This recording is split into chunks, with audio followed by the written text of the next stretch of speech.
Hello my friends, and welcome back to another Baldur's Gate 3 build guide. I hope you're all doing well. Today I'm going to be covering the ultimate Beastmaster build for Baldur's Gate. Beastmaster is one of the most interesting classes in Baldur's Gate 3 because the 5th edition D&D class that it's based on is completely different. They actually totally reworked the class in order to make it for the video game. And they did so in such a way that it is way, way better. Beastmaster in 5th edition is honestly kind of a disappointing subclass. A lot of people were pretty unhappy about how they implemented it in the tabletop game, and Larian totally reworked it to be more or less what it should have been from the beginning. It also, I think, is one of the more interesting classes for a couple things for a few reasons if you are playing on high difficulty settings. One, because it's one of the classes that actually benefits the most from staying single-classed all the way through. So if you're someone who dislikes multi-classing, then a Beastmaster Ranger may be one of the best builds for you to take a look at.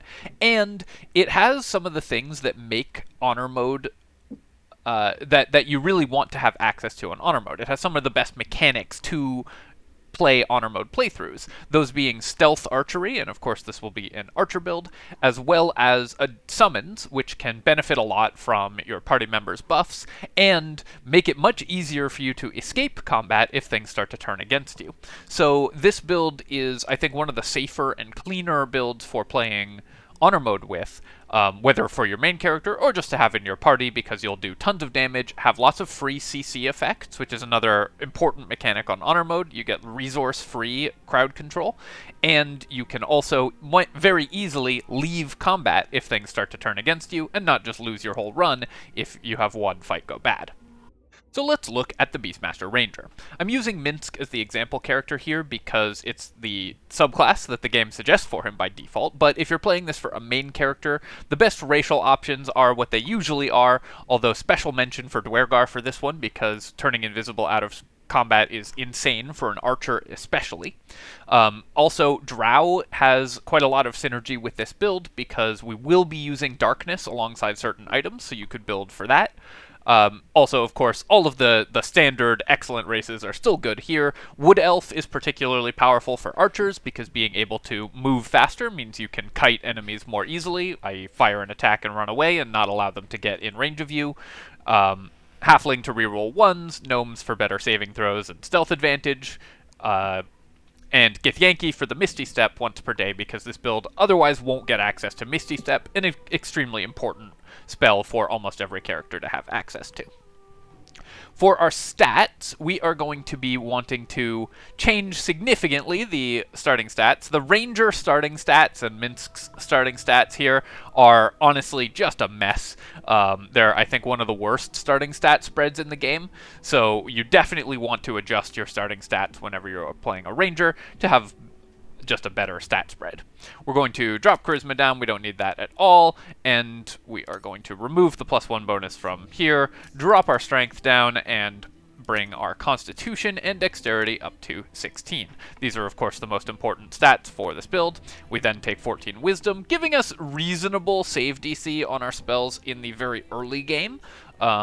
But later on, we will not be boosting our Wisdom, so you won't want to be casting spells that have save DCs. That's okay, because this build is not going to be using aggressive spell casting anyways. And then with our remaining 4 points, you actually get to kind of play around with those. If you have Ethel's Hair, you could take 17 Dexterity, possibly on a respec later, or you could just start with it, and that will get you an extra feat.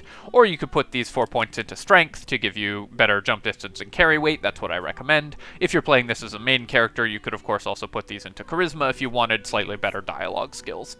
The last 4 points don't matter that much, so this is the sort of optimal stat spread for a Ranger. For our skill selection here, the only really important ones are you're going to want to ensure that you have Stealth.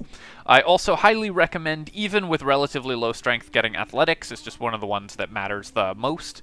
And then, of course, we want Perception, Survival, because those skills do come up, and they're something that Rangers can get and use with our reasonable wisdom. You won't have as good skills in these as, say, a druid or cleric that can get access to it because your wisdom won't be as high, but perception and survival are perception particularly is useful enough that you want multiple characters that can do it. Survival in this game is actually totally useless because all it allows you to do is find the hidden chests, which you can just dig in the place where they are anyways, even without succeeding the survival check. For our favored enemy selection, I will say that this mostly is for flavor, so if there's one that really speaks to you, just take it. It will not change the power level of this build significantly, but the best two overall are Ranger Knight, giving you access to heavy armor. This build will, in the late game, switch back to medium armor because we're a dexterity-based build, so your best AC will be with one of the medium armors that lets you use your full dexterity bonus, but having heavy armor access in the early game gives you a lot of options, and there's always some cool heavy armors that you might want to use. And Bounty Hunter, which in the very early game lets you use Ensnaring Strike. Ensnaring Strike is a very powerful crowd control effect, and with 14 Wisdom and disadvantage on the saves, enemies will fail the saves reasonably often. However, it's also concentration, and because we're a Beastmaster Ranger, we are going to be wanting to use our concentration on Hunter's Mark almost all the time, especially in the early game, because we can double up on that thanks to our companion. So for that reason, I think that the best one of these is going to be Ranger Knight. For our Natural Explorer, if you are Minsc, you don't want to take Beast Tamer, even though the game suggests you do that, because he can always summon Boo, whether or not he has Find Familiar, and you can't have both Boo and another familiar out. If you aren't playing as Minsc, if you aren't using this build for Minsc specifically, then Beast Tamer is probably the pick, because this character will benefit a lot from having extra bodies on the field. The best familiar, if you are summoning familiars, is the Raven. It can blind enemies, and that gives you advantage on your attacks from range, which is extremely powerful and will let you land your very damaging ranged attacks much more frequently. If you already have Boo, then you'll want to take Wasteland Wanderer Fire. It's the most common damage type in this game, especially in the early game, and so having resistance to it makes you actually quite a bit tankier in a lot of fights when you need to resist fire. Alright, let's get on to the next level and talk about how to level up our Beastmaster. At level 2, we get both spells and a fighting style, so Rangers actually get quite a lot at level 2, which is kind of fun.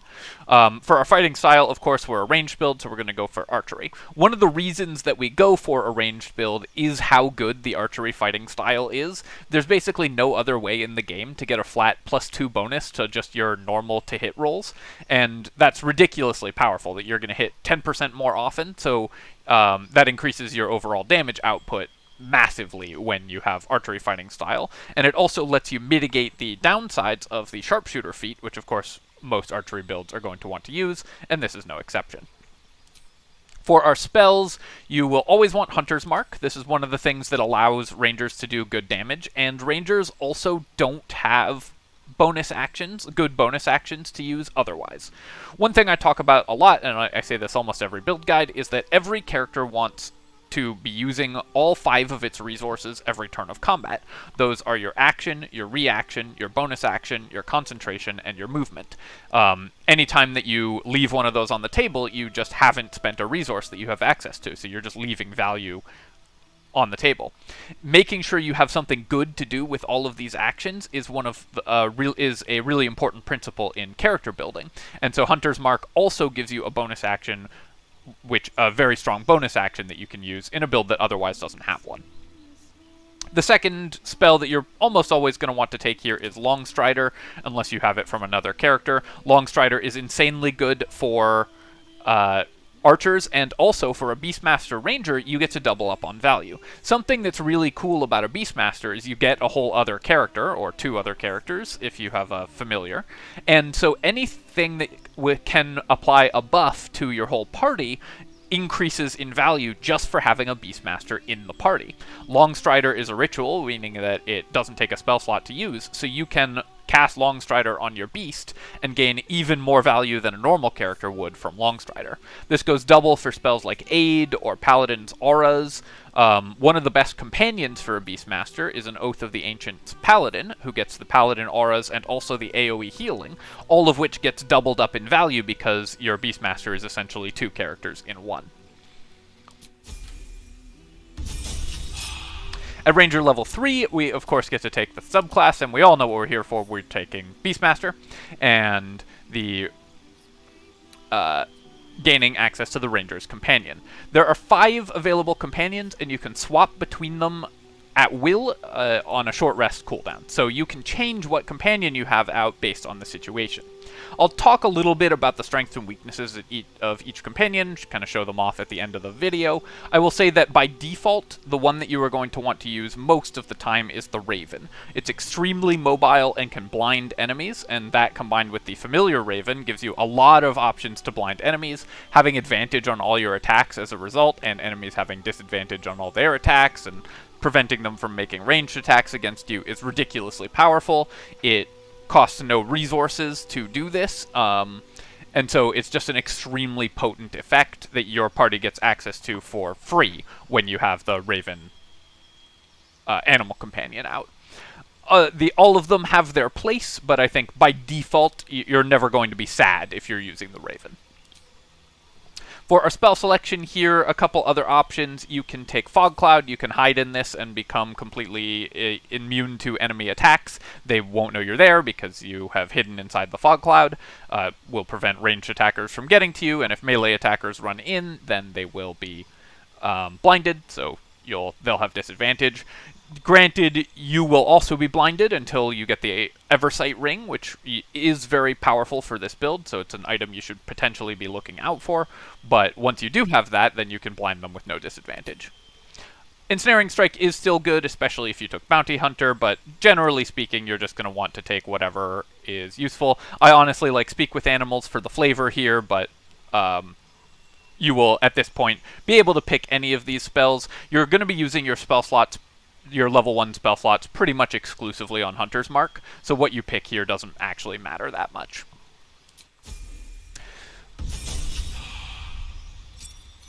Ranger level 4, we get our first feat, and because we have advantage from our companion, because we're blinding enemies very frequently, and the archery fighting style, this build is actually the best at using Sharpshooter in the early game.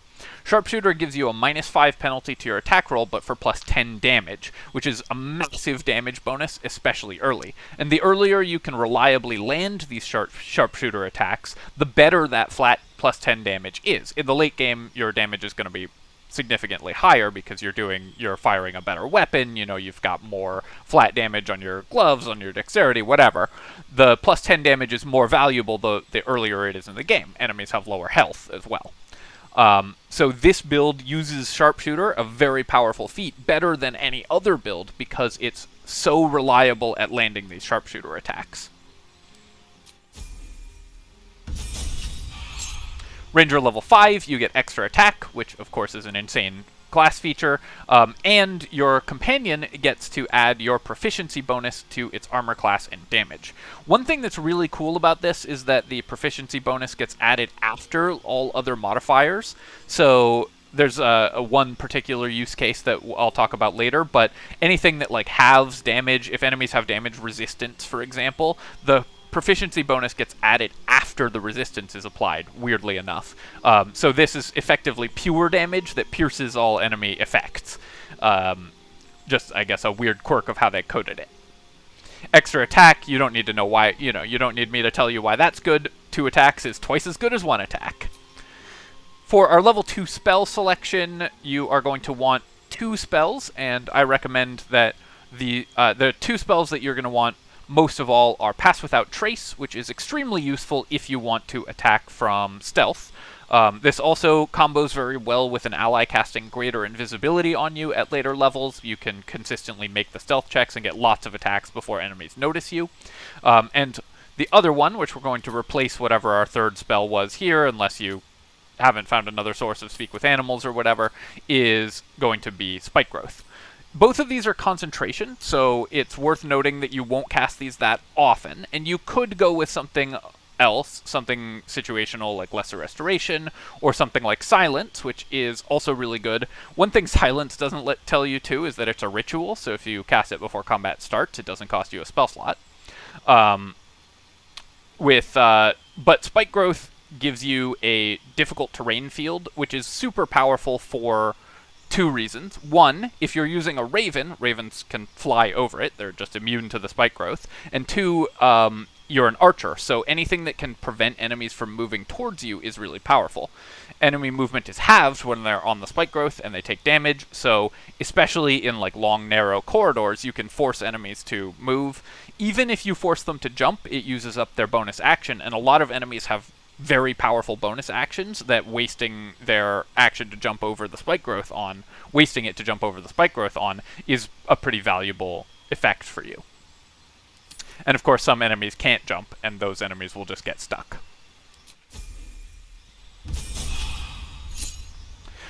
Ranger level 6, we get another favored enemy and another natural explorer. At this point, it really doesn't matter what you pick for the favored enemies, so pick one based on flavor. I will say, I guess protection from evil and good comes up in a couple fights in the game, though by the time you hit level 6, most of those are finished. But there is some utility to having this. At this point, though, these are very, very marginal, so pick based on flavor more than practicality, I think. And you're going to want to start filling out your Wasteland Wanderers.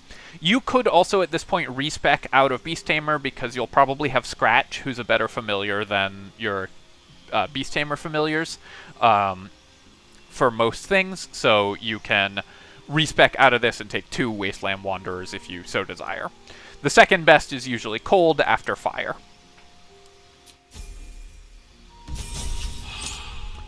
Ranger level 7, you get the Dash, Disengage, and Help as a bonus action on your animal companion.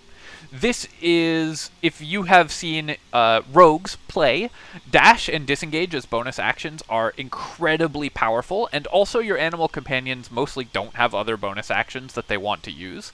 Help as a bonus action is also really nice, especially on Honor Mode, because it's effectively the same as having Healing Word. You can get an enemy, get an ally up from being downed with the help action, stabilize them, or help them out of an entangle or something, remove a stun from them as a bonus action, which means that you aren't spending a real action on doing that in an emergency. Don't underestimate how good this feature is.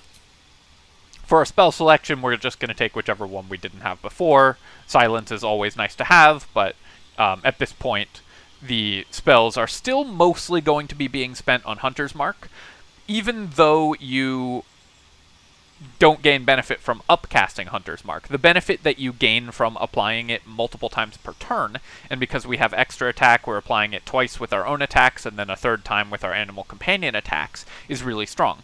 3d6 damage every turn is a lot of extra damage, so Hunter's Mark is still just a really high value spell for you at this point in the game.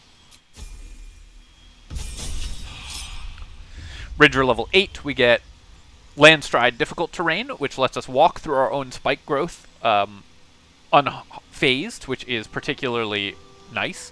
And also, of course, an extra feat. The extra feat that we're going to get is simply to increase our dexterity. One thing that's really nice about this build is because we're staying Ranger pretty much the whole way through, there's an option to swap off later on, but you'll want to be Ranger at least until level 11, is that we actually get to take Sharpshooter and max out our dexterity, which a lot of Archer builds only end up getting 2 feats. This build gets the full 3. At Ranger level 9, we get access to 3rd level spells. Unfortunately, even though there's a couple that look really cool, Conjure Barrage and Lightning Arrow are both fairly weak spells and just a worse use of your action than just attacking twice almost always.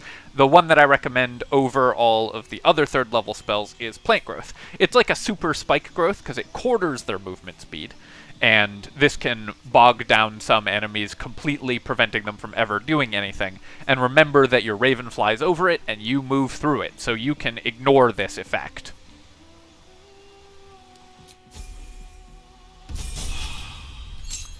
At Ranger level 10, you get access to Hide in Plain Sight, giving you invisibility while you're standing still. Sometimes this can be useful if you're sort of waiting for an enemy that has like a patrol path that you're trying to ambush in a certain location.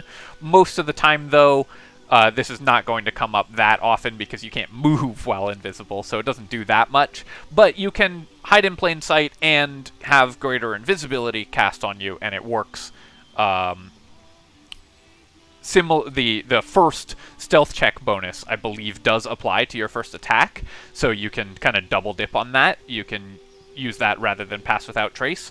I haven't recently tested that, but I believe that's how it works. If someone could confirm in the comments, I'd appreciate that. We get a third favored enemy, which unfortunately at this point are totally meaningless, but just take whatever you think would be most fun.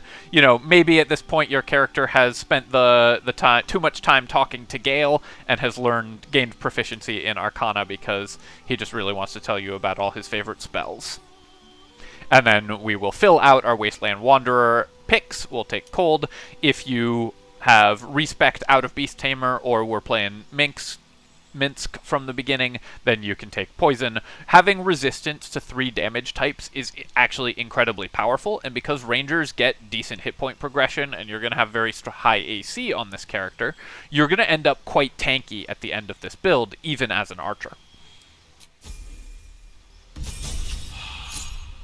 Finally, at Ranger level 11, we get the thing that keeps us in Ranger for this long. Unfortunately, the tooltip for this is garbage and doesn't actually tell you what it does, but the first thing that it does is give your beasts an extra attack. This means you're making 4 attacks per round, 2 from your main character and 2 from your beast. Your main character attacks are going to be stronger, but it's twice as many chances to apply Blind with the Raven, or twice as many chances to disarm or prone with the Bear, and it's twice as many chances to apply Hunter's Mark. So even late in the game, Hunter's Mark still ends up being really efficient damage for this build, because you can concentrate on it, and it increases your per turn damage by up to 4d6, which is actually a significant boost, even all the way up into this late in the game.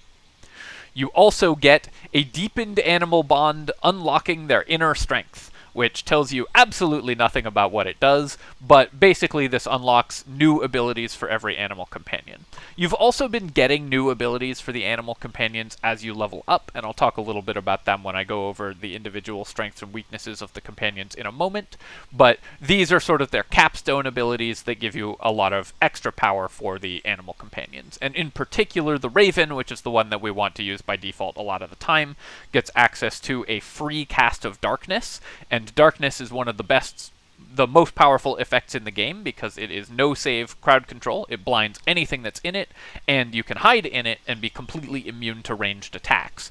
So both of those things are ridiculously powerful, especially when it's applied by the Raven and thus doesn't take your concentration. Another character that works really well with a Beastmaster is a Warlock, because you'll be pooping out all these darkness effects from your Raven, and the Warlock will then be able to stand in them using their normal Devil Sight and concentrate on something else, giving you a bunch of additional utility. For our spell here, this mostly doesn't matter at this point. So we could have taken Speak with Animals and kept that for the whole game if you want that for role-playing. A couple other things that can be useful. Protection from Poison does give you resistance to poison damage, which we just picked up from Wasteland Wanderer potentially, but also just very useful in certain fights. Daylight is always reasonable to have. There's a couple encounters that it's very helpful to have that in. Protection from Energy can help you cap out your resistances if you run into a damage type that isn't covered by your resistances. You can have resistance to that as long as you maintain concentration, but for the most part, again, you're not going to be using these spells. You can also take Lightning Arrow, which does have some impact, or Conjure Barrage do have some uses, but for the most part, you'd rather just attack than cast those damaging spells.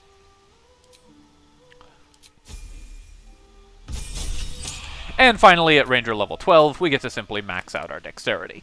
If you had Anti-Ethel's Hair, you could take Alert, that lets you double up and 17 starting dex, so you reach 20 dex. You could take Alert, that lets you double up on Initiative and basically always win Initiative with this build. With a plus 10 bonus, you're going to beat everybody in Initiative, which is incredibly powerful. That's the only other one I would really consider on this build if you want an extra feat. If you have access to an extra feat, that's by far the best of them.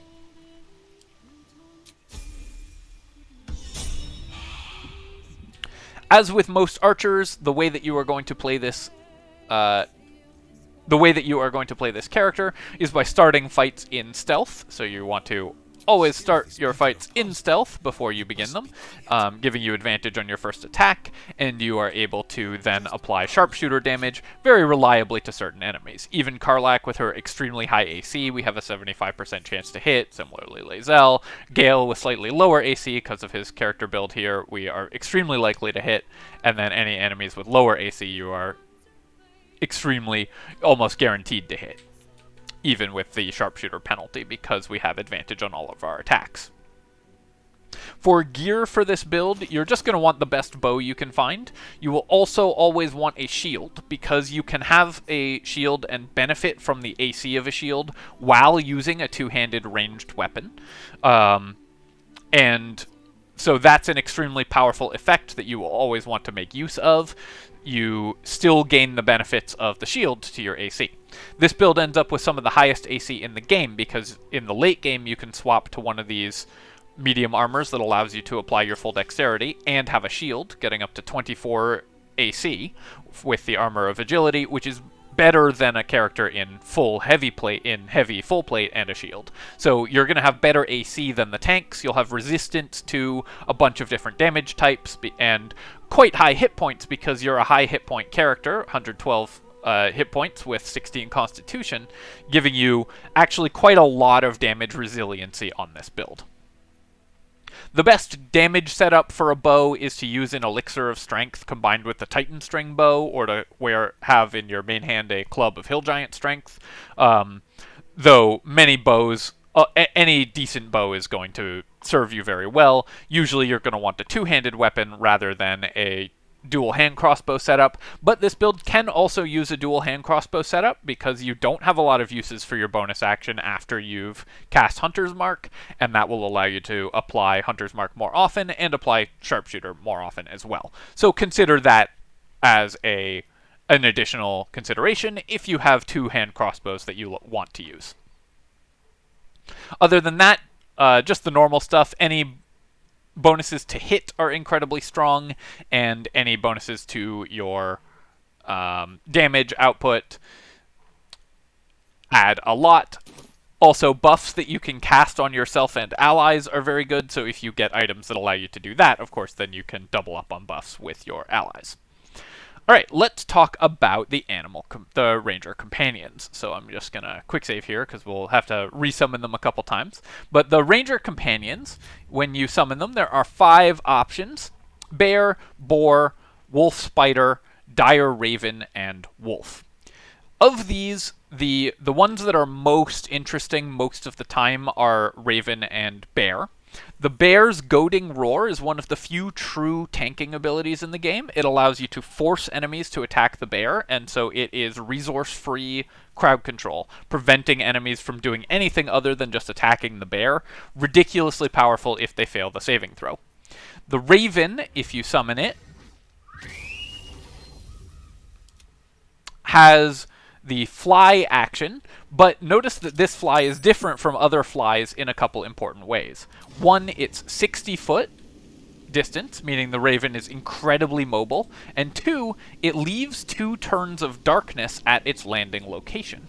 If you land on an enemy, it pops a cloud of darkness out on them. You can also use it to land on an ally, protecting them inside of a cloud of darkness. One of the other best items for this character is the Eversight Ring, which... Oh, I don't have that here. Let me... I forget who I have that on in this save right now. I think it's Jaheira. Is the Eversight Ring. Yes, this one. Which makes you immune to blinded. When you are wearing the Eversight Ring and standing inside of a cloud of darkness, you are immune to the blinding effect of darkness, meaning you get the full benefits of darkness as though you were a warlock with Devil's Sight. You can use that just as well as a warlock with Devil's Sight. Notice that we are not blinded. Also, of course, your Raven is immune to their own blind, which is incredibly powerful as well. So not only are they immune to the darkness effect, Ravens are actually immune to... The Raven Familiar is actually immune to all blinding effects. Something else to keep in mind when you have all of these companions is that they benefit extremely powerfully from party-wide buffs. So you're going to want to cast Aid on them, and that increases their health bar. Aid, normally, if you cast a level 2 spell of Aid on a 4-person party, it's plus 20 hit points for your party. If you cast it on a 5 or 6-person party, it gains that much more value. If you have a bunch of other summons and are hitting 20 things with it, right, it can be a few hundred hit points worth of value from a single spell cast. Beastmaster Rangers let you do that, and any other party-wide effect let you double up on those as well. One other funny trick with Aid, and let me hit, I think I'm just going to hit Song of Rest here real quick, so we can refresh our character summon, or our companion summon, is when you summon the Ranger companion, a really funny interaction occurs where, and this is a bug, but I just thought I would mention it, so if you don't want to abuse a bug, don't do this. But when you replace the summon, what it does is it sets the Corvus familiar to 0 hit points, and it sort of hidden behind the scenes sets it to untargetable. But if you cast the companion summon and Aid at the same time, I haven't been able to consistently duplicate this, but you can end up with 2 familiars, one of which has the maximum health that the Aid spell provided. So if you cast a level 2 Aid spell, you'll end up with a 5 health Raven in addition to a bear if you abuse that glitch. Obviously that's a glitch, but it's just really funny, so I thought I would share it. The bear here is the other one that I think is most often the one you'll want to cast because of Goading Roar. It taunts enemies for 2 turns on a Wisdom save, and notice how massive the AoE is. You also can summon extra bears starting at level 11, and have the Honeyed Paws attack starting at level 5, which disarms your target. Disarm is a super powerful effect, and if they aren't holding a weapon, they fall prone.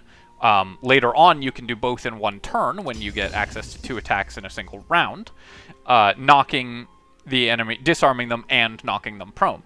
Both of these are incredibly powerful CC effects. The other companions, like the wolf, is really good with melee allies because it gains advantage when it's adjacent to other melee characters. The wolf spider, I think, has less impact overall, but does have the most powerful crowd control effect of any of the companions with its cocoon ability. And the boar is the tankiest of them because it can gain damage resistance, so if you're just using your companion to soak enemy aggro, then the boar's the one you want to go with, but because the bear can force enemies to target it, it's usually the better of the 2. Alright, my friends, I hope that you have enjoyed this look at the Beastmaster, and I really hope that you enjoy playing this character. It's a super fun character. The number of cool tricks you can do when you have 2 characters on the field at once is basically unlimited, and this character gives you a ton of options for CC for free and using these beasts in interesting and creative ways. As always, if you've enjoyed the video, of course, please feel free to comment, and you can, of course, leave a thumbs up and subscribe to my channel for more of this and other strategy game content. Cheers, my friends, and I'll catch you next time.